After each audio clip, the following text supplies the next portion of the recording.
ಸಾಮಾನ್ಯವಾಗಿ ಒಂದು ದೊಡ್ಡ ಕಂಪನಿಯ ಸೆಕ್ಯೂರಿಟಿ ಅಥವಾ ಭದ್ರತೆ ಅಂದ್ರೆ ನಮ್ಗೆಲ್ಲ ತಕ್ಷಣ ನೆನಪಾಗೋದು ಒಂದು ದೊಡ್ಡ ಭದ್ರವಾದ ಕೋಟೆ. ನಿಜ. ಆ ಕೋಟೆಗೆ ಒಬ್ಬನೇ ಕಾವಲ್ಗಾರ ಇರ್ತಾನೆ. ಕೋಟೆಯ ಮುಖ್ಯ ದ್ವಾರಕ್ಕೆ ಒಂದೇ ಬೀಗ ಇರುತ್ತೆ.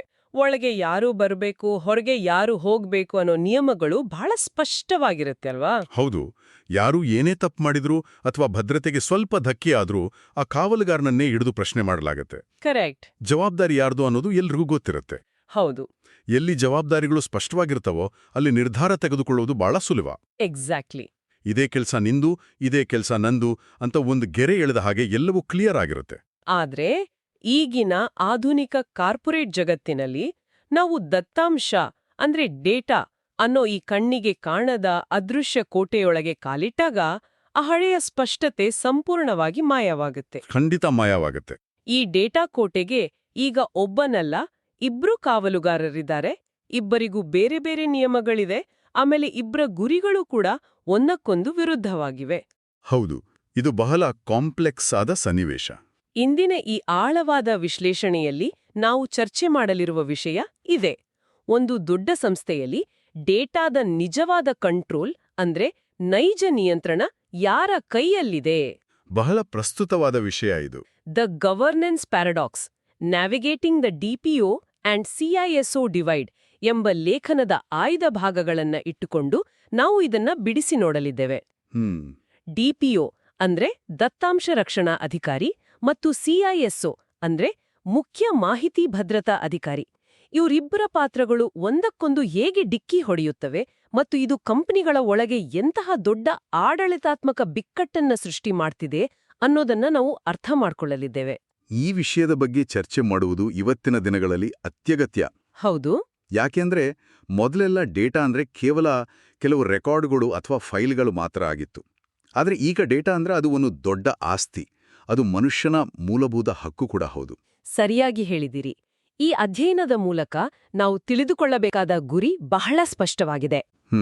ಒಂದೇ ಕಂಪನಿಯಲ್ಲಿ ಇಬ್ರು ಡೇಟಾ ಕಾವಲುಗಾರರು ಇದ್ದಾಗ ಆಂತರಿಕ ಜಗಳಲು ಯಾಕೆ ಶುರುವಾಗ್ತವೆ, ಅದರ ಹಿಂದಿನ ನೈಜ ಕಾರಣಗಳೇನು, ಆಮೇಲೆ ಯಾವುದೇ ಗೊಂದಲವಿಲ್ಲದೆ ಈ ಸಮಸ್ಯೆಯನ್ನು ಬಗೆಹರಿಸುವುದು ಹೇಗೆ, ಇದನ್ನೆಲ್ಲ ಸಿಂಪಲ್ ಆಗಿ ಅರ್ಥ ಮಾಡ್ಕೊಳ್ಳೋಣ. ಖಂಡಿತ. ಹಾಗಾದ್ರೆ ಈ ಕಾರ್ಪೊರೇಟ್ ಜಗತ್ತಿನಲ್ಲಿ ಮೊದಲು ಡೇಟಾ ನಿರ್ವಹಣೆ ಹೇಗಿತ್ತು ಮತ್ತು ಈ ಹೊಸ ಕಾನೂನುಗಳು ಬಂದು ಆ ಹಳೆಯ ವ್ಯವಸ್ಥೆಯನ್ನು ಹೇಗೆ ಬುಡಮೇಲು ಮಾಡಿದವು ಅನ್ನೋದ್ರಿಂದಲೇ ಶುರು ಮಾಡೋಣ. ಏನಂತೀರಾ? ಸರಿ, ನಾವು ಸ್ವಲ್ಪ ಹಿಂದಕ್ಕೆ ಹೋಗಿ ಐತಿಹಾಸಿಕವಾಗಿ ನೋಡಿದ್ರೆ ಒಂದು ಕಂಪನಿಯ ಡೇಟಾ ಭದ್ರತೆಗೆ ಸಿಐಎಸ್ಒ ಒಬ್ಬನೇ ಏಕೈಕ ರಾಜನಾಗಿದ್ದ. ಓಹೋ. ITA 2000 ಅಂದ್ರೆ ನಮ್ಮ ಹಳೆಯ ಮಾಹಿತಿ ತಂತ್ರಜ್ಞಾನ ಕಾಯ್ದೆಯ ಅಡಿಯಲ್ಲಿ ಸಿಐಎಸ್ಒ ಪಾತ್ರ ಬಹಳ ದೊಡ್ಡದಾಗಿತ್ತು. ಅಂದ್ರೆ ಆತನಿಗೆ ಪವರ್ ಜಾಸ್ತಿ ಇತ್ತಾ? ಹೌದು. ಕಂಪನಿಯ ಒಳಗಿನ ವೈಯಕ್ತಿಕ ಡೇಟಾ ಆಗಿರಲಿ ಅಥವಾ ಕೇವಲ ಲೆಕ್ಕಪತ್ರಗಳಂತಹ ವೈಯಕ್ತಿಕವಲ್ಲದ ಡೇಟಾ ಆಗಿರಲಿ, ಎಲ್ಲದಕ್ಕೂ ಇವನೊಬ್ಬನೇ ಕಾವಲುಗಾರ. ಸರಿ. ಒಂದು ವೇಳೆ ಡೇಟಾ ಲೀಕ್ ಆದ್ರೆ ಅಥವಾ ಹ್ಯಾಕ್ ಆದ್ರೆ ಆತ ನೇರವಾಗಿ ಸರ್ಕಾರದ ಸರ್ಟೇನ್ ಸಂಸ್ಥೆಗೆ ರಿಪೋರ್ಟ್ ಮಾಡಬೇಕಿತ್ತು. ಯಾರದ್ದಾದ್ರೂ ಡೇಟಾ ಕಳುವಾಗಿ ನಷ್ಟವಾಗಿದ್ರೆ ಅವರು ನ್ಯಾಯಾಧಿಕಾರಿಯ ಮುಂದೆ ಹೋಗಿ ಪರಿಹಾರ ಕೇಳಬಹುದಾಗಿತ್ತು. ಅಂದ್ರೆ ಆ ಹಳೆ ವ್ಯವಸ್ಥೆಯಲ್ಲಿ ಸಿಐಎಸ್ಒ ಮಾತ್ರ ಇಡೀ ಡೇಟಾ ಸಾಮ್ರಾಜ್ಯವನ್ನ ಕಂಟ್ರೋಲ್ ಮಾಡ್ತಿದ್ದ. ಅಲ್ಲಿ ಬೇರೆ ಯಾರ ಹಸ್ತಕ್ಷೇಪವೂ ಇರ್ಲಿಲ್ಲ. ಕರೆಕ್ಟ್. ಆತನದೇ ಅಂತಿಮ ನಿರ್ಧಾರ ಆಗಿರುತ್ತಿತ್ತು. ಆದ್ರೆ ಇಲ್ಲಿಯೇ ಅಸ್ಲಿ ಕಥೆ ಶುರುವಾಗೋದು. ಹೊಸ ಡಿಪಿಎ ಅಂದ್ರೆ ಡಿಜಿಟಲ್ ವೈಯಕ್ತಿಕ ದತ್ತಾಂಶ ರಕ್ಷಣಾ ಕಾಯ್ದೆ ಜಾರಿಗೆ ಬಂದ ತಕ್ಷಣ ಆಟದ ನಿಯಮಗಳೇ ಬದಲಾಗಿ ಬಿಟ್ವು. ಹೌದು, ಪೂರ್ತಿ ಬದಲಾಯಿತು. ಈ ಹೊಸ ಕಾಯ್ದೆ ಡಿಪಿಒ ಅನ್ನೋ ಹೊಸ ಹುದ್ದೆಯನ್ನ ಸೃಷ್ಟಿ ಮಾಡಿತು. ಈಗ ಈ ಡಿಪಿಒ ಕೇವಲ ಪರ್ಸನಲ್ ಡೇಟಾವನ್ನು ಮಾತ್ರ ರಕ್ಷಣೆ ಮಾಡೋದಕ್ಕೆ ಅಂತಾನೆ ಎಂಟ್ರಿ ಕೊಟ್ಟಿದ್ದಾನೆ. ಲೇಖನದಲ್ಲಿ ಹೇಳಿರುವ ಹಾಗೆ ಇವನು ಸಿಗ್ನಿಫಿಕೆಂಟ್ ಡೇಟಾ ಫಿಡ್ಯೂಷಿಯರಿಯನ್ನ ಪ್ರತಿನಿಧಿಸುತ್ತಾನೆ. ಅಷ್ಟೇ ಅಲ್ಲ, ಇವನು ಸಿಐಎಸ್ಒ ಕೆಳಗೆ ಕೆಲಸ ಮಾಡೋದಿಲ್ಲ, ಬದಲಾಗಿ ನೇರವಾಗಿ ಕಂಪನಿಯ ಬೋರ್ಡ್ ಆಫ್ ಡೈರೆಕ್ಟರ್ಸ್ಗೆ ರಿಪೋರ್ಟ್ ಮಾಡ್ತಾನೆ. ನಿಜ, ಇದು ಬಹಳ ಮುಖ್ಯವಾದ ಬದಲಾವಣೆ. ಡೇಟಾ ಉಲ್ಲಂಘನೆ ಆದ್ರೆ ಈಗ ರಿಪೋರ್ಟ್ ಹೋಗ್ಬೇಕಾಗಿರೋದು DPB ಅಂದ್ರೆ ದತ್ತಾಂಶ ರಕ್ಷಣಾ ಮಂಡಳಿಗೆ. ಇದೆಲ್ಲ ನೋಡಿದ್ರೆ ನನಗೊಂದು ಸನ್ನಿವೇಶ ಕಣ್ಣಿಗೆ ಕಟ್ಟಿದ ಹಾಗೆ ಕಾಣ್ತಿದೆ. ಹೇಳಿ, ಯಾವ ರೀತಿಯ ಸನ್ನಿವೇಶ ಅದು? ಇದು ಹೇಗಿದೆ ಅಂದ್ರೆ, ಒಂದು ದೊಡ್ಡ 5 ಸ್ಟಾರ್ ರೆಸ್ಟೋರೆಂಟ್ ಅಡಿಗೆ ಮನೆಗೆ ಇಬ್ರು ಮುಖ್ಯ ಬಾಣಸಿಗರನ್ನ ಕೆಲ್ಸಕ್ಕೆ ತಂದ ಹಾಗೆ ಇದೆ. ಓಹೋ, ಇಬ್ರು ಹೆಡ್ ಶೆಫ್ಗಳು. ಹೌದು. ಸಿಐಎಸ್ಒ ಬಂದು ಹಳೆಯ ಮುಖ್ಯ ಬಾಣಸಿಗ. ಆತ ಇಡೀ ಅಡುಗೆ ಮನೆಯ ಗ್ಯಾಸ್, ಪಾತ್ರೆಗಳು, ದಿನಸಿ, ತರಕಾರಿ ಎಲ್ಲವನ್ನೂ ನಿರ್ವಹಣೆ ಮಾಡ್ತಾನೆ. ಸರಿ. ಆದ್ರೆ ಡಿಪಿಒ ಅನ್ನೋನು ಕೇವಲ ಸಿಹಿ ತಿಂಡಿ ವಿಭಾಗವನ್ನು ಅಂದ್ರೆ ಡೆಸರ್ಟ್ ಸೆಕ್ಷನ್ ಮಾತ್ರ ನೋಡ್ಕೊಳ್ಳೋದಕ್ಕೆ ಅಂತ ಬಂದಿರುವ ಹೊಸ ಬಾಣಸಿಗ. ಆಶ್ಚರ್ಯ ವಿಷಯ ಅಂದ್ರೆ ಈ ಹೊಸ ಬಾಣಸಿಗ ಹಳೆಯ ಮುಖ್ಯ ಬಾಣಸಿಗನ ಮಾತನ್ನ ಕೇಳೋ ಅವಶ್ಯಕತೆನೇ ಇಲ್ಲ. ಹೌದು, ಯಾಕೆಂದ್ರೆ ಅವನು ನೇರವಾಗಿ ಬೋರ್ಡ್ಗೆ ರಿಪೋರ್ಟ್ ಮಾಡ್ತಾನೆ. ಎಕ್ಸಾಕ್ಟ್ಲಿ. ಅವನು ನೇರವಾಗಿ ರೆಸ್ಟೋರೆಂಟ್ ಮಾಲೀಕರಿಗೆ ರಿಪೋರ್ಟ್ ಮಾಡ್ತಾನೆ. ಇದರಿಂದ ಇಡೀ ಅಡಿಗೆ ಮನೆಯಲ್ಲಿ ಒಂದು ದೊಡ್ಡ ಗೊಂದಲ, ಇಬ್ರ ನಡುವೆ ಅಧಿಕಾರದ ಸಂಘರ್ಷ ಶುರುವಾಗೋದಿಲ್ವೇ? ಖಂಡಿತ ಶುರುವಾಗುತ್ತೆ. ಮತ್ತು ಆ ಡೆಸರ್ಟ್ ಮಾಡುವ ಹೊಸ ಬಾಣಸಿಗನಿಗೆ ಹಳೆಯ ಬಾಣಸಿಗ ಅಡಿಗೆ ಮನೆಯಲ್ಲಿ ಏನಾದ್ರೂ ಕೆಟ್ಟ ಸಾಮಗ್ರಿಗಳನ್ನು ಅಂದ್ರೆ ಎಕ್ಸ್ಪೈರಿಯಾದ ವಸ್ತುಗಳನ್ನು ಹಣ ಉಳಿಸಲು ಬಳಸ್ತಿರುವುದು ಗೊತ್ತಾದ್ರೆ ಅವನು ನೇರವಾಗಿ ಮಾಲೀಕರಿಗೆ ದೂರು ಕೊಡ್ತಾನೆ. ವಾವ್, ಇದು ನಿಜಕ್ಕೂ ಘರ್ಷಣೆಗೆ ದಾರಿ ಮಾಡಿಕೊಡುತ್ತೆ. ಹೊಸ ಡಿಪಿಡಿಪಿಎ ಕಾನೂನು ಕೂಡ ಡಿಪಿಒ ಪಾತ್ರವನ್ನು ಹೀಗೆಯೇ ಒಂದು ವಿಚಿತ್ರ ಸ್ಥಿತಿಯಲ್ಲಿಟ್ಟಿದೆ. ಹೇಗೆ ವಿಚಿತ್ರ ಅಂತೀರಾ? ಅಂದ್ರೆ ಈ ಕಾನೂನಿನಲ್ಲಿ ಡಿಪಿಒ ಬಗ್ಗೆ ಕೆಲವು ವಿಷಯಗಳನ್ನು ಮಾತ್ರ ಹೇಳಲಾಗಿದೆ. ಆತ ಭಾರತದಲ್ಲಿಯೇ ನೆಲೆಸಿರಬೇಕು ಮತ್ತು ಸಾರ್ವಜನಿಕರು ಡೇಟಾ ಬಗ್ಗೆ ದೂರು ಕೊಟ್ರೆ ಆತ ಸಂಪರ್ಕ ವ್ಯಕ್ತಿಯಾಡಿರಬೇಕು ಅಂತ. ಓಹ್, ಅಷ್ಟೇನಾ? ಹೌದು. ದಿನನಿತ್ಯದ ತಾಂತ್ರಿಕ ಕೆಲಸಗಳಲ್ಲಿ ಆತನ ಪಾತ್ರವೇನೋ, ಭದ್ರತಾ ನಿರ್ಣಯಗಳನ್ನು ಯಾರು ತೆಗೆದುಕೊಳ್ಳಬೇಕು ಅನ್ನೋದು ಕಾನೂನಿನಲ್ಲಿ ಎಲ್ಲಿಯೂ ಸ್ಪಷ್ಟವಾಗಿಲ್ಲ. ಇದು ಕಂಪನಿಯೊಳಗೆ 2 ಪ್ರತ್ಯೇಕ ಅಧಿಕಾರ ಕೇಂದ್ರಗಳನ್ನು ಸೃಷ್ಟಿ ಮಾಡಿದೆ. ಅಂದ್ರೆ ಉದ್ದೇಶಪೂರ್ವಕವಾಗಿಯೇ ಇರ್ಲಿ ಅಥವಾ ಕಾನೂನಿನ ಅಸ್ಪಷ್ಟತೆಯಿಂದಲೇ ಇರ್ಲಿ, ಈ 2 ಅಧಿಕಾರ ಕೇಂದ್ರಗಳು ಮುಂದೊಂದು ದಿನ ಖಂಡಿತ ಡಿಕ್ಕಿ ಹೊಡಿತಾವೆ. ಹೌದು, ಅದು ಗ್ಯಾರಂಟಿ. ಹಾಗಾದ್ರೆ ಈ ಇಬ್ಬರು ಬಾಣಸಿಗರ ಸಮಸ್ಯೆಯ ಆಳಕ್ಕೆ ಹೋಗೋಣ. ಲೇಖನದಲ್ಲಿ ಒಂದು ಪ್ರಮುಖವಾದ ಪಾಯಿಂಟ್ ಇದೆ. ಡಿಪಿಒ ನೇರವಾಗಿ ಬೋರ್ಡ್ಗೆ ರಿಪೋರ್ಟ್ ಮಾಡಬೇಕು ಅನ್ನೋದು ಕಾನೂನಿನ ಕಡ್ಡಾಯ ನಿಯಮ. ಆದರೆ ಸಿಐಎಸ್ಒಗೆ ಆ ರೀತಿಯ ಕಡ್ಡಾಯ ನಿಯಮವಿಲ್ಲ. ಇದರಿಂದ ಡಿಪಿಒ ಸ್ಥಾನ ಸಿಐಎಸ್ಒಗಿಂತ ಸ್ವಲ್ಪ ಮೇಲ್ಮಟ್ಟದಲ್ಲಿದೆ.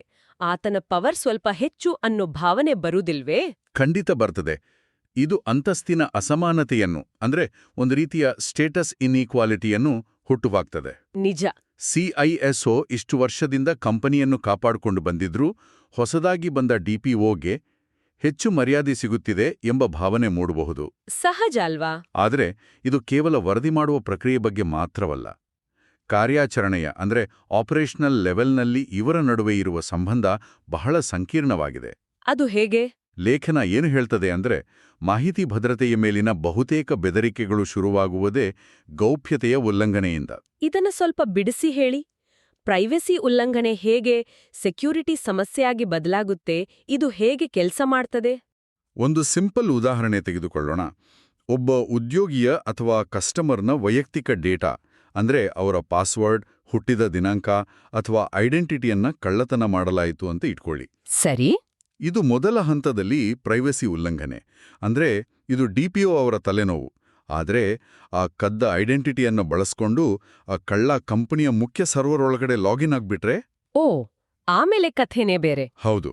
ಆಗ ಅದು ಇಡೀ ಕಂಪನಿಯ ಭದ್ರತೆಯ ಮೇಲೆ ಅಂದ್ರೆ ಸಿಐಎಸ್ಒ ವ್ಯಾಪ್ತಿಯ ಮೇಲೆ ನಡೆಯುವ ದೊಡ್ಡ ಸೈಬರ್ ದಾಳಿ ಆಗ್ತದೆ. ಅರ್ಥವಾಯ್ತು. ಆದ್ದರಿಂದ ಕಂಪನಿಯ ಬೇರೆ ಎಲ್ಲ ಡೇಟಾವನ್ನು ರಕ್ಷಣೆ ಮಾಡುವ ಮುನ್ನ ವ್ಯಕ್ತಿಗಳ ವೈಯಕ್ತಿಕ ಡೇಟಾವನ್ನು ರಕ್ಷಿಸುವುದು ಅತ್ಯಂತ ಮೂಲಭೂತವಾದ ಕೆಲಸವಾಗುತ್ತದೆ. ಓಹೋ, ಅಂದ್ರೆ ವೈಯಕ್ತಿಕ ಡೇಟಾ ಕಳ್ಳತನ ಆಗದಂತೆ ತಡೆಯುವುದೇ ಕಂಪನಿಯ ಕೋಟೆಯ ಮೊದಲ ಗೋಡೆ ಇದ್ದಂತೆ. ಹೌದು. ಅದಕ್ಕಾಗಿಯೇ ಲೇಖನದಲ್ಲಿ ಡಿಪಿಒ ಪಾತ್ರ ಸಿಐಎಸ್ಒ ಪಾತ್ರಕ್ಕಿಂತ ಹೆಚ್ಚು ಫಂಡಮೆಂಟಲ್ ಅಥವಾ ಮೂಲಭೂತವಾದದ್ದು ಅಂತ ವಾದ ಮಾಡಲಾಗಿದೆ. ಇದು ಇಂಟ್ರೆಸ್ಟಿಂಗ್ ಆಗಿದೆ. ಈಗಿನ ಕಾಲದಲ್ಲಿ ಇದು ಇನ್ನಷ್ಟು ಕಾಂಪ್ಲೆಕ್ಸ್ ಆಗಿದೆ. ಎಐ, ಸಿಂಥೆಟಿಕ್ ಐಡೆಂಟಿಟಿ ಮತ್ತು ಡೀಪ್ಫೇಕ್ಗಳ ಕಾಲವಿದು. ನಕಲಿ ಎಐ ವ್ಯಕ್ತಿತ್ವಗಳನ್ನು ಸೃಷ್ಟಿ ಮಾಡಿ ಅದರ ಮೂಲಕ ಜನರಿಗೆ ಮೋಸ ಮಾಡುವಂಥ ಬೆದರಿಕೆಗಳನ್ನು ಎದುರಿಸುವುದು ಈಗ ಡಿಪಿಒ ಜವಾಬ್ದಾರಿ ಅಂತ ಲೇಖನ ಹೇಳುತ್ತದೆ. ಒಂದು ನಿಮಿಷ ನಿಲ್ಲಿ, ನನಗಿಲ್ಲೊಂದು ದೊಡ್ಡ ಡೌಟ್ ಬರ್ತಿದೆ. ಖಂಡಿತ ಕೇಳಿ. ಈ ಎಐ ಬೆದರಿಕೆಗಳು, ಡೀಪ್ ಫೇಕ್ಗಳು, ಸಿಂಥೆಟಿಕ್ ಐಡೆಂಟಿಟಿ ಇದೆಲ್ಲವೂ ಸಿಕ್ಕಾಪಟ್ಟೆ ಟೆಕ್ನಿಕಲ್ ಆದ ವಿಷಯಗಳಲ್ವಾ? ಹೌದು, ಬಹಳ ತಾಂತ್ರಿಕವಾದದ್ದೇ. ಮತ್ತೆ ಇಂಥ ಅತ್ಯಂತ ಕಠಿಣವಾದ ಅಡ್ವಾನ್ಸ್ಡ್ ತಾಂತ್ರಿಕ ಸವಾಲುಗಳನ್ನ ಎದುರಿಸಬೇಕಾದ್ರೆ ಅದಕ್ಕೆ ತಾಂತ್ರಿಕ ಪರಿಣಿತನಾದ ಸಿಐಎಸ್ಒ ತಾನೇ ಸರಿಯಾದ ವ್ಯಕ್ತಿ. ಕಾನೂನು, ನಿಯಮಗಳು, ಪ್ರೈವಸಿ ಅಂತ ಕೆಲಸ ಮಾಡುವ ಡಿಪಿಒ ಹೆಗಲಿಗೆ ಈ ಕೋಡಿಂಗ್, ಎಐ ಥ್ರೆಡ್ಸ್ ತಡೆಯುವ ಜವಾಬ್ದಾರಿಯನ್ನು ಯಾಕೆ ಹಾಕಬೇಕು? ಇದು ಲಾಜಿಕಲ್ ಆಗಿ ಕಾಣಿಸ್ತಿಲ್ವಲ್ಲ? ನೀವು ಕೇಳಿದ ಪ್ರಶ್ನೆ ಮೇಲ್ನೋಟಕ್ಕೆ 100% ಸರಿ ಅಂತ ಅನ್ನಿಸುತ್ತೆ. ಆದ್ರೆ ಇಲ್ಲಿ ನೀವು ಈ ಬೆದರಿಕೆಗಳು ಹೇಗೆ ಕೆಲಸ ಮಾಡುತ್ತವೆ, ಆಮೇಲೆ ಅದರ ಇಂಪ್ಯಾಕ್ಟ್ ಯಾರ ಮೇಲೆ ಆಗ್ತದೆ ಅನ್ನೋದನ್ನ ಅರ್ಥ ಮಾಡ್ಕೊಳ್ಬೇಕು. ಒಂದು ಸನ್ನಿವೇಶ ಯೋಚನೆ ಮಾಡಿ. ಹ್ಯಾಕರ್ಗಳು ಒಬ್ಬ ಉದ್ಯೋಗಿಯ ಧ್ವನಿಯ ಡೇಟಾವನ್ನ ಕದ್ದು ಎಐ ಬಳಸಿ ಆತನದ್ದೇ ಧ್ವನಿಯ ಡೀಪ್ ಫೇಕ್ ಸೃಷ್ಟಿ ಮಾಡ್ತಾರೆ. ಆಮೇಲೆ ಆ ನಕಲಿ ಧ್ವನಿಯಲ್ಲಿ ಫೈನಾನ್ಸ್ ಡಿಪಾರ್ಟ್ಮೆಂಟ್ಗೆ ಕರೆ ಮಾಡಿ ಕೋಟ್ಯಾಂತರ ರೂಪಾಯಿ ಹಣವನ್ನ ಟ್ರಾನ್ಸ್ಫರ್ ಮಾಡಿಸ್ಕೊಳ್ತಾರೆ ಅಂತ ಇಟ್ಕೊಳ್ಳಿ. ಇಲ್ಲಿ CISO ದೃಷ್ಟಿಕೋನ ಹೇಗಿರುತ್ತೆ ಅಂದ್ರೆ, ಹ್ಯಾಕರ್ ನಮ್ಮ ನೆಟ್ವರ್ಕ್ ಒಳಗೆ ಹೇಗೆ ಬಂದ, ಆ ಫೋನ್ ಕಾಲ್ ಎಲ್ಲಿಂದ ಬಂತು, ಅದನ್ನ ತಡೆಯೋದು ಹೇಗೆ ಅನ್ನೋದ್ರ ಬಗ್ಗೆ ಇರುತ್ತೆ. ಅಂದರೆ ಆತನ ಫೋಕಸ್ ಸಂಪೂರ್ಣವಾಗಿ ಕಂಪನಿಯ ಸಿಸ್ಟಮ್ ಭದ್ರತೆಯ ಮೇಲೆ ಇರುತ್ತೆ. ಹೌದು. ಆದ್ರೆ DPO ದೃಷ್ಟಿಕೋನ ಬೇರೆದೇ ಆಗಿರುತ್ತೆ. ಹೇಗೆ? ಆ ಉದ್ಯೋಗಿಯ ಧ್ವನಿಯ ಡೇಟಾ ಅಂದ್ರೆ ಬಯೋಮೆಟ್ರಿಕ್ ಡೇಟಾವನ್ನ ಕಂಪನಿ ಯಾಕೆ ಎನ್ಕ್ರಿಪ್ಟ್ ಮಾಡಿರಲಿಲ್ಲ, ಆತನ ವೈಯಕ್ತಿಕ ಡೇಟಾ ಸೋರಿಕೆ ಆಗಿದ್ರಿಂದಲ ತಾನೇ ಈ ಡೀಪ್ ಫೇಕ್ ಸೃಷ್ಟಿಯಾಗಿದ್ದು, ಆ ಉದ್ಯೋಗಿಯ ಪ್ರೈವಸಿ ಹಕ್ಕುಗಳನ್ನ ಕಂಪನಿ ಕಾಪಾಡಲಿಲ್ಲವಲ್ಲ ಅನ್ನೋದು DPO ಕಾಳಜಿಯಾಗಿರುತ್ತೆ. ವಾವ್! ಅಂದರೆ ಅಟ್ಯಾಕ್ ಒಂದೇ ಆಗಿದ್ರೂ ಇವರಿಬ್ರು ನೋಡುವ ಆಯಾಮಗಳು ಸಂಪೂರ್ಣ ಬೇರೆ ಬೇರೆ. ನಿಖರವಾಗಿ. ಇದನ್ನೇ ಲೇಖನದಲ್ಲಿ ಒಂದು ತಾತ್ವಿಕ ವ್ಯತ್ಯಾಸವಾಗಿ ವಿವರಿಸಿದ್ದಾರೆ. CISO ಅನ್ನೋನು ಕಂಪನಿಯನ್ನು ರಕ್ಷಣೆ ಮಾಡುವ ಆಂತರಿಕ ಸೈನಿಕ. Internal soldier. ಹೌದು. ಆತನ ಏಕೈಕ ಗುರಿ ಕಂಪನಿಯ ಸರ್ವರ್ಗಳನ್ನ, ಬೌದ್ಧಿಕ ಆಸ್ತಿಯನ್ನ ಮತ್ತು ಕಂಪನಿಯ ಹಿತಾಸಕ್ತಿಯನ್ನ ಕಾಪಾಡುವುದು. ಆದರೆ DPO ಕೆಲಸ ಹಾಗಿಲ್ಲ. ಆತನ ಗುರಿ ಬೇರೆನಾ? ಆತ ಫಿಡ್ಯೂಷಿಯರಿ ಆಗಿರುತ್ತಾನೆ. ಅಂದ್ರೆ ಯಾವ ಸಾರ್ವಜನಿಕರ ಡೇಟಾವನ್ನು ಕಂಪನಿ ಸಂಗ್ರಹಿಸಿದೆಯೋ ಆ ಸಾರ್ವಜನಿಕರ ಪರವಾಗಿ ನಿಲ್ಲುವ ಪ್ರತಿನಿಧಿಯಾತ. ಓಹೋ! AI ಬೆದರಿಕೆಗಳು ನೇರವಾಗಿ ಮನುಷ್ಯನ ಐಡೆಂಟಿಟಿಗೆ, ಆತನ ಗುರುತಿಗೆ ಧಕ್ಕೆ ತರುವುದರಿಂದ ತಂತ್ರಜ್ಞಾನ ಏನೇ ಇರಲಿ ಆ ವ್ಯಕ್ತಿಯ ಹಕ್ಕುಗಳನ್ನು ರಕ್ಷಣೆ ಮಾಡುವ ನೈತಿಕ ಹೊಣೆ DPO ಮೇಲೆ ಬರುತ್ತದೆ. ತಾಂತ್ರಿಕ ಸಪೋರ್ಟ್ CISO ಕೊಡಬಹುದು, ಆದರೆ ಅಂತಿಮ ಜವಾಬ್ದಾರಿ DPO ಅವರದ್ದೇ. ಅಂದ್ರೆ CISO ಯಾವಾಗ್ಲೂ ಕಂಪನಿಗೆ ಏನು ಒಳ್ಳೆಯದು ಅಂತ ಯೋಚನೆ ಮಾಡಿದ್ರೆ, DPO ಕಂಪನಿಯ ಒಳಗೆ ಇದ್ದುಕೊಂಡು ಗ್ರಾಹಕರಿಗೆ, ಸಾರ್ವಜನಿಕರಿಗೆ ಏನ್ ಒಳ್ಳೆಯದು ಅಂತ ಯೋಚನೆ ಮಾಡ್ತಾನೆ. ಎಕ್ಸಾಕ್ಟ್ಲಿ. ಹೀಗೆ ಇವರಿಬ್ಬರ ಅಂತಿಮ ಉದ್ದೇಶಗಳೇ ವಿರುದ್ಧವಾಗಿರುವಾಗ ಸಂಘರ್ಷ ಬರೋದು ಗ್ಯಾರಂಟಿ. ಹಾಗಾದ್ರೆ ಈ ಒಳಜಗಳಗಳನ್ನ, ಈ ಆಡಳಿತಾತ್ಮಕ ಬಿಕ್ಕಟ್ಟನ್ನ ನಿವಾರಣೆ ಮಾಡುವುದು ಹೇಗೆ? ವ್ಯವಸ್ಥೆಯನ್ನ ಸರಿಪಡಿಸಲು ದಾರಿಗಳೇನು ಅಂತ ನೋಡೋಣ. ಕೆಲವು ಕಂಪನಿಗಳು ತಾವೇ ಬಹಳ ಬುದ್ಧಿವಂತರು ಅಂತ ಅಂದ್ಕೊಂಡು ಈ ಇಬ್ರು ಬಾಣಸಿಗರ ಜಗಳಾನೇ ಬೇಡ, ಆ CISOಗೆ DPO ಹುದ್ದೆಯನ್ನು ಕೂಡ ಕೊಟ್ಬಿಡೋಣ ಅಂತ ನಿರ್ಧಾರ ಮಾಡ್ತವೆ. ಹೌದು, ಕೆಲವು ಕಡೆ ಹಾಗೆ ಮಾಡ್ತಾರೆ. ಅಂದ್ರೆ ಒಂದೇ ವ್ಯಕ್ತಿಗೆ 2 ಟೋಪಿಗಳನ್ನ ತೊಡಿಸುವುದು, ಇದು ವರ್ಕ್ ಆಗುತ್ತಾ? ಇಲ್ವೇ ಇಲ್ಲ. ಲೇಖನ ಇದನ್ನ ಅತ್ಯಂತ ದೊಡ್ಡ ತಪ್ಪು ನಿರ್ಧಾರ ಅಂತ ಕಟುವಾಗಿ ಹೇಳುತ್ತದೆ. ಯಾಕೆ? ಯೋಚನೆ ಮಾಡಿ. CISO ಆಂತರಿಕ ಸೈನಿಕ, DPO ಗ್ರಾಹಕರ ಪ್ರತಿನಿಧಿ. ಒಬ್ಬನೇ ವ್ಯಕ್ತಿ ಏಕಕಾಲದಲ್ಲಿ ಕಂಪನಿಯ ಲಾಭವನ್ನೂ ನೋಡಿ ಗ್ರಾಹಕರ ಹಕ್ಕುಗಳನ್ನು ರಾಜಿ ಇಲ್ಲದೆ ರಕ್ಷಣೆ ಮಾಡೋದಕ್ಕೆ ಹೇಗ್ ಸಾಧ್ಯ? ಕಷ್ಟನೇ. ಇದು ಕಾನ್ಫ್ಲಿಕ್ಟ್ ಆಫ್ ಇಂಟ್ರೆಸ್ಟ್, ಅಂದ್ರೆ ಹಿತಾಸಕ್ತಿಗಳ ಸಂಘರ್ಷಕ್ಕೆ ದಾರಿ ಮಾಡಿಕೊಡ್ತದೆ. ಹೌದು ತಾನೆ. ಒಂದು ವೇಳೆ ಕಂಪನಿಯಲ್ಲಿ ಡೇಟಾ ಬ್ರೀಚ್ ಆದ್ರೆ CISO ಆಗಿ ತಾನೇ ಮಾಡಿದ ತಪ್ಪನ್ನ ತಾನೇ DPO ಆಗಿ ತನಿಖೆ ಮಾಡಿ ತನ್ನ ಮೇಲೆಯೇ ರಿಪೋರ್ಟ್ ಬರೆದು ಬೋರ್ಡ್ಗೆ ಕಡಬೇಕಾಗತ್ತೆ. ಹೌದು, ಅದು ಸಾಧ್ಯನೇ ಇಲ್ಲ. ಇದು ಪೊಲೀಸ್ನೇ ಕಳ್ಳನ ಪರ ವಕಾಲತ್ತು ವಹಿಸಿದ ಹಾಗೆ ಆಗಲ್ವಾ? ಸರಿಯಾಗಿ ಹೇಳಿದ್ರಿ. ಅದಕ್ಕಾಗಿಯೇ DGPSI ಎಂಬ ಫ್ರೇಮ್ವರ್ಕ್ನಲ್ಲಿ ಈ ಬಗ್ಗೆ ಸ್ಪಷ್ಟವಾಗಿ ಹೇಳಿದ್ದಾರೆ. ಏನಂತ? ಇದರ ಪ್ರಕಾರ DPO ಕೇವಲ ಒಬ್ಬ ದೂರು ಸ್ವೀಕರಿಸುವ ವ್ಯಕ್ತಿ ಅಲ್ಲ. ಆತ ತಾಂತ್ರಿಕ ಮತ್ತು ಸಾಂಸ್ಥಿಕ ಕ್ರಮಗಳ ಅನುಷ್ಠಾನಕ್ಕೆ ನೇರ ಜವಾಬ್ದಾರಿನಾಗಿರ್ತಾನೆ ಮತ್ತು ಹೊರಗಿನ ಪ್ರಪಂಚಕ್ಕೆ ಸಂಸ್ಥೆಯ ಪ್ರತಿನಿಧಿಯಾಗಿರ್ತಾನೆ. CISO ಮತ್ತು DPO ಪಾತ್ರಗಳನ್ನು ಬೇರೆ ಬೇರೆಯಾಗಿಯೇ ಇಡಬೇಕು. ಹಾಗಾದ್ರೆ ಪ್ರಾಕ್ಟಿಕಲ್ ಆಗಿ ಇದನ್ನ ಹೇಗೆ ಜಾರಿಗೆ ತರುವುದು? ಇಬ್ರೂ ಬೇರೆ ಬೇರೆ ಆದ್ರೆ ಇಬ್ರೂ ತಾವೇ ಬಾಸ್ ಅಂತ ಕಿತ್ತಾಡಲ್ವಾ? ಅದಕ್ಕೆ ಸರಿಯಾದ ಆಡಳಿತಾತ್ಮಕ ರಚನೆ ಎಂದರೆ ಇಬ್ರಿಗೂ ಸಮಾನ ಸ್ಥಾನಮಾನ ಕೊಡುವುದು. Equality of status. ಹೌದು. ಲೇಖನದಲ್ಲಿ ಒಂದು ಪರಿಹಾರ ಸೂಚಿಸಿದ್ದಾರೆ. ಇವರಿಬ್ಬರೂ ಒಬ್ಬರ ಕೈ ಕೆಳಗೆ ಮತ್ತೊಬ್ರು ಕೆಲಸ ಮಾಡಬಾರ್ದು, ಬದಲಾಗಿ ಇವರಿಬ್ಬರೂ ಸೇರಿ ಒಂದು ಆಡಳಿತ ಸಮಿತಿಗೆ ವರದಿ ಮಾಡಬೇಕು. ಗವರ್ನೆನ್ಸ್ ಕಮಿಟಿ ಅಲ್ವಾ? ಹೌದು. ಈ ಸಮಿತಿಯ ಅಧ್ಯಕ್ಷರಾಗಿ ಒಬ್ಬ ಸ್ವತಂತ್ರ ನಿರ್ದೇಶಕರು ಇರಬೇಕು. ಈ ವ್ಯವಸ್ಥೆಯಲ್ಲಿ ಯಾರೊಬ್ಬರೂ ಇನ್ನೊಬ್ಬರ ಮೇಲೆ ಸವಾರಿ ಮಾಡೋದಕ್ಕೆ ಸಾಧ್ಯವಿಲ್ಲ. ಒಂದು ನಿಮಿಷ. ನೀವು ಹೇಳೋದನ್ನ ನೋಡಿದ್ರೆ ಪ್ರಾಕ್ಟಿಕಲ್ ಆಗಿ ವರ್ಕ್ ಆಗುತ್ತೆ ಅಂತ ನನಗನ್ಸ್ತಿಲ್ಲ. ಯಾಕೆ? ಏನಾಯ್ತು? ಕಮಿಟಿ ಅಂದ್ರೇನೆ ಕಾರ್ಪೊರೇಟ್ ಜಗತ್ತಿನಲ್ಲಿ ನಿಧಾನಗತಿಯ ಕೆಲಸ ಅಂತ ಅರ್ಥ ಅಲ್ವಾ? ಈಗ ಯೋಚನೆ ಮಾಡಿ, ಕಂಪನಿಯ ಮೇಲೆ ಒಂದು ಲೈವ್ ಸೈಬರ್ ಅಟ್ಯಾಕ್ ಆಗ್ತಿದೆ. ಹ್ಯಾಕರ್ಗಳು ಲಕ್ಷಾಂತರ ಕಸ್ಟಮರ್ಸ್ ಡೇಟಾವನ್ನ ಕದಿಯುತ್ತಿದ್ದಾರೆ. ಸರಿ. ಆ ಹೊತ್ತಿನಲ್ಲಿ ಈ CISO ಮತ್ತು DPO ಬನ್ನಿ ಸ್ವತಂತ್ರ ನಿರ್ದೇಶಕರಿಗೆ ಫೋನ್ ಮಾಡೋಣ, ಒಂದು ಕಮಿಟಿ ಮೀಟಿಂಗ್ ಕರೆಯೋಣ, ಕಾಫಿ ಕುಡಿತಾ ವೋಟ್ ಮಾಡೋಣ ಅಂತ ಕೂರುದಕ್ಕೆ ಆಗುತ್ತಾ? ಇದು ಕಂಪ್ನಿಯ ಕೆಲಸವನ್ನೇ ನಿಧಾನ ಮಾಡಲ್ವಾ? ನೀವು ಕೇಳಿನ ಪ್ರಶ್ನೆ ಬಹಳ ವಾಸ್ತವಿಕವಾಗಿದೆ. ಆದರೆ ಕಮಿಟಿ ಕೆಲಸ ಮಾಡುವ ರೀತಿ ಹಾಗಿರುವುದಿಲ್ಲ. ಓ ಹೌದಾ? ಈ ಆಡಳಿತ ಸಮಿತಿ ಇರುವುದು ಯುದ್ಧದ ಸಮಯದಲ್ಲಿ ಮೀಟಿಂಗ್ ಮಾಡುವುದಕ್ಕಲ್ಲ, ಬದಲಾಗಿ ಶಾಂತಿಯ ಸಮಯದಲ್ಲಿ ನಿಯಮಗಳನ್ನು ರೂಪಿಸುವುದಕ್ಕೆ. ಅಂದ್ರೆ ರೂಲ್ಸ್ ಮಾಡೋದಕ್ಕೆ ಅಂತನಾ? ಹೌದು. ಅಂದ್ರೆ ಬಿಕ್ಕಟ್ಟು ಎದುರಾಗೂ ಮುನ್ನವೇ ಪಾಲಿಸಿಗಳನ್ನ ಸೆಟ್ ಮಾಡೋದು, ಬಜೆಟ್ ಹಂಚಿಕೆ ಮಾಡೋದು ಮತ್ತು ಯಾರು ಯಾವ ಕೆಲಸ ಮಾಡಬೇಕು ಅನ್ನೋ ಪ್ಲೇಬುಕ್ ಅನ್ನ ರೆಡಿ ಮಾಡೋದು ಈ ಕಮಿಟಿಯ ಕೆಲಸ. ಓ ಈಗ ಅರ್ಥವಾಯಿತು. ಅಂದ್ರೆ ಅಟ್ಯಾಕ್ ಆದಾಗ ಏನ್ ಮಾಡಬೇಕು ಅನ್ನೋ ಪ್ಲಾನ್ ಮೊದಲೇ ಸಿದ್ಧವಾಗಿರುತ್ತೆ, ಹಾಗಾಗಿ ಎಮರ್ಜೆನ್ಸಿಯಲ್ಲಿ ಮೀಟಿಂಗ್ ಮಾಡೋ ಅಗತ್ಯ ಬರೋದಿಲ್ಲ. ಹೌದು, ಎಕ್ಸಾಕ್ಟ್ಲಿ. ಮತ್ತು ಪ್ರಮುಖವಾಗಿ ಭದ್ರತಾ ಉಪಕರಣಗಳನ್ನು ಖರೀದಿಸಲು CISO ಮತ್ತು ಪ್ರೈವೇಸಿ ಆಡಿಟ್ ಮಾಡಲು DPO ನಡುವೆ ಬಜೆಟ್ಗಾಗಿ ಜಗಳವಾದಾಗ ಈ ಸ್ವತಂತ್ರ ನಿರ್ದೇಶಕರು ಮಧ್ಯಪ್ರವೇಶಿಸ್ತಾರೆ. ಅವರು ಯಾವುದೇ ಪಕ್ಷಪಾತವಿಲ್ಲದೆ ಕಂಪನಿ ಮತ್ತು ಗ್ರಾಹಕರಿಬ್ಬರಿಗೂ ನ್ಯಾಯ ಒದಗಿಸುವ ತೀರ್ಮಾನ ತೆಗೆದುಕೊಳ್ತಾರೆ. ಇದು ನಿಜಕ್ಕೂ ಒಂದು ಅತ್ಯುತ್ತಮವಾದ ಇನ್ಸೈಟ್. ಹಾಗಾದ್ರೆ ಕಾರ್ಪೊರೇಟ್ ವಲಯದಲ್ಲಿರುವವರಿಗೆ, ತಂತ್ರಜ್ಞಾನ ಕಲಿಯುತ್ತಿರುವವರಿಗೆ ಅಥವಾ ಸುಮ್ಮನೆ ಹೊಸ ವಿಷಯಗಳನ್ನ ತಿಳಿದುಕೊಳ್ಳಲು ಆಸಕ್ತಿಯಿರುವ ಕೇಳುಗರಿಗೆ ಇದೆಲ್ಲದರ ಪ್ರಾಯೋಗಿಕ ಅರ್ಥವೇನು? ಬಹಳ ದೊಡ್ಡ ಅರ್ಥವಿದೆ. ಇದು ಕೇವಲ IT ವಿಭಾಗದ, ಸರ್ವರ್ಗಳ ಅಥವಾ ಸಾಫ್ಟ್ವೇರ್ ಡೆವಲಪರ್ಗಳ ತಾಂತ್ರಿಕ ವಿಷಯವಾಗಿ ಉಳಿದಿಲ್ಲ. ಬದಲಾಗಿ ಒಂದು ಕಂಪನಿಯ ಆಂತರಿಕ ಭದ್ರತೆ ಮತ್ತು ಆ ಕಂಪನಿಯ ಮೇಲೆ ಸಾರ್ವಜನಿಕರು ಇಟ್ಟಿರುವ ನಂಬಿಕೆಯ ನಡುವೆ ಬ್ಯಾಲೆನ್ಸ್ ಮಾಡುವ ದೊಡ್ಡ ಆಡಳಿತಾತ್ಮಕ ಜವಾಬ್ದಾರಿಯಾಗಿದೆ ಅಲ್ವಾ? ಖಂಡಿತ. ಡೇಟಾ ರಕ್ಷಣೆ ಅನ್ನೋದು ಈಗ ನೇರವಾಗಿ ಬೋರ್ಡ್ ರೂಮ್ ಲೆವೆಲ್ನಲ್ಲಿ ಚರ್ಚೆಯಾಗುವ ವಿಷಯ. ನಿಜ.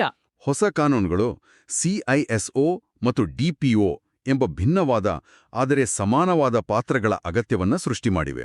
ಈ ಪಾತ್ರಗಳನ್ನ ಒಟ್ಟಿಗೆ ಸೇರಿಸಲು ಸಾಧ್ಯವಿಲ್ಲ ಮತ್ತು ಇವರಿಬ್ಬರು ಪಾರದರ್ಶಕವಾಗಿ ಕೆಲಸ ಮಾಡುವಂತ ವಾತಾವರಣವನ್ನು ನಿರ್ಮಿಸುವುದು ಕಂಪನಿಗರ ಆದ್ಯತೆಯಾಗಬೇಕು. ಕರೆಕ್ಟ್.